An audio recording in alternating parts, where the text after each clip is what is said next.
এই দেখো, এগুলো আমি কিনে এসেছি। একটা ড্রাগন খেয়ে আমার মেয়ে এখানে বিচি রেখেছিল, এবার তার সেই বিচি থেকে কত সুন্দর চারা গজিয়েছে ছোট ছোট।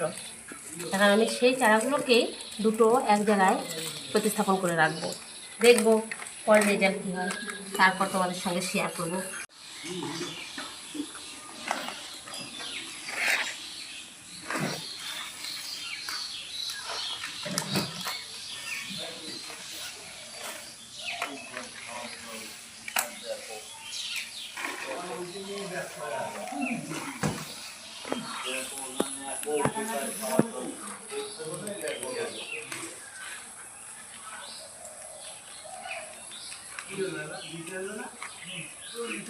এই দেখো, এগুলোকে আমি এত ছোট তুলতেই পারছি না।